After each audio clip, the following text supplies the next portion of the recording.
Assalamualaikum warahmatullahi wabarakatuh. Perkenalkan, nama saya Muhammad Fajrupala dengan NPM 17640154. Saya mahasiswa dari kampus Universitas Islam Kalimantan Muhammad Arsa Alpanjari, Fakultas Teknik Jurusan Teknik Sipil.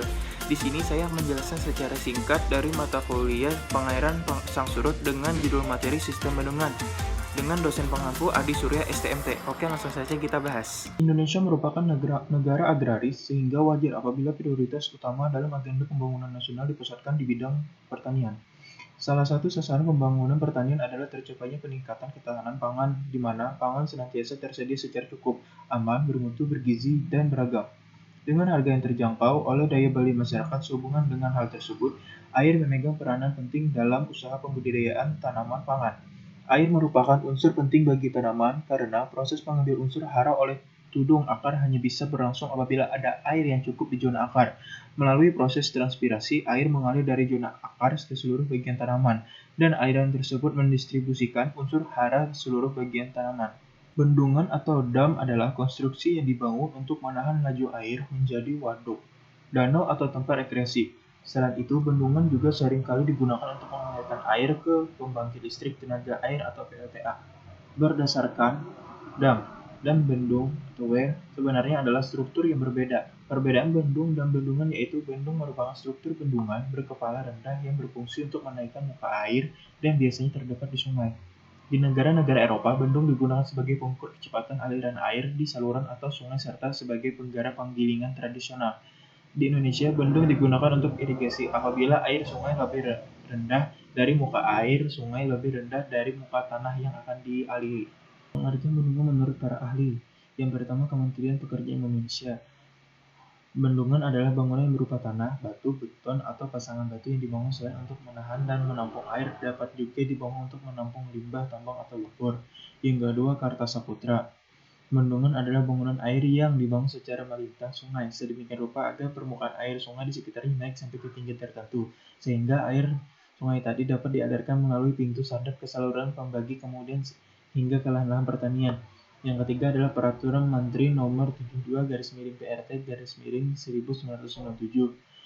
Menurutnya adalah bendungan setiap bangunan penahan air buatan jenis urugan atau jenis lainnya yang menampung air atau dapat menampung air, termasuk pondasi, bukit atau tebing tumpuan, serta bangunan pelengkap dan peralatannya, termasuk juga bendungan limbah galian tetapi tidak termasuk bendung dan tanggul. Yang keempat adalah Peraturan Pemerintah Nomor 37 Tahun 2010 tentang bendungan. Menurutnya tentang bendungan. Bendungan adalah bangunan yang berupa urugan tanah, urugan batu, beton, dan atau pasangan batu yang dibangun selain untuk menahan dan menampung air. Dapat pula dibangun untuk menahan dan menampung limbah tambang atau tailing, atau menampung lumpur sehingga terbentuk waduk. Yang kelima adalah SANI tahun 2008. Bendungan adalah bangunan yang berfungsi sebagai peninggi muka air dan penyimpanan di musim hujan, waktu air sungai mengalir dalam jumlah besar yang melebihi kebutuhan baik atau keperluan irigasi, air minum, industri, atau yang lainnya. Fungsi dan manfaat bendungan. Menurut Sarono tahun 2007, ada beberapa fungsi dan manfaat bendungan diantaranya yaitu yang pertama irigasi, yang kedua penyediaan air baku, yang ketiga sebagai PLTA, yang keempat pengendali banjir, yang kelima perikanan, dan yang keenam pariwisata dan olahraga air. Jenis-jenis bendungan. Bendungan dapat diklasifikasikan menjadi beberapa jenis atau tipe, diantaranya yaitu jenis bendungan berdasarkan ukuran. Yang pertama, bendungan besar atau red dams, yaitu bendungan yang tingginya lebih dari 10 meter, diukur dari bagian bawah fondasi hingga puncak bendungan. Yang kedua, bendungan kecil atau small dams, yaitu semua bendungan yang tidak bersyarat sebagai bendungan besar atau red dams. Jenis bendungan berdasarkan tujuan pembangunan. Yang pertama, bendungan dengan tujuan tunggal atau single purpose dams, yaitu bendungan yang tujuan pembangunannya untuk memenuhi satu tujuan saja, misalnya PLTA. Yang kedua, bendungan serbaguna atau multi-purpose dams, yaitu bendungan yang dibangun untuk memenuhi beberapa tujuan, seperti untuk irigasi, PLTA, pariwisata, dan perikanan. Jenis bendungan berdasarkan jalan air.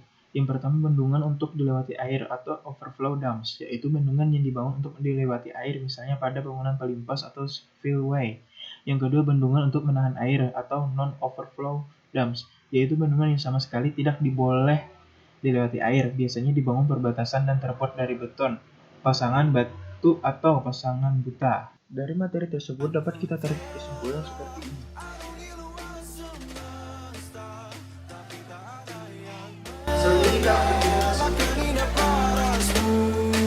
Sekian dari penjelasan video saya, semoga bermanfaat. Wassalamualaikum warahmatullahi wabarakatuh. Salam teknik, jaya!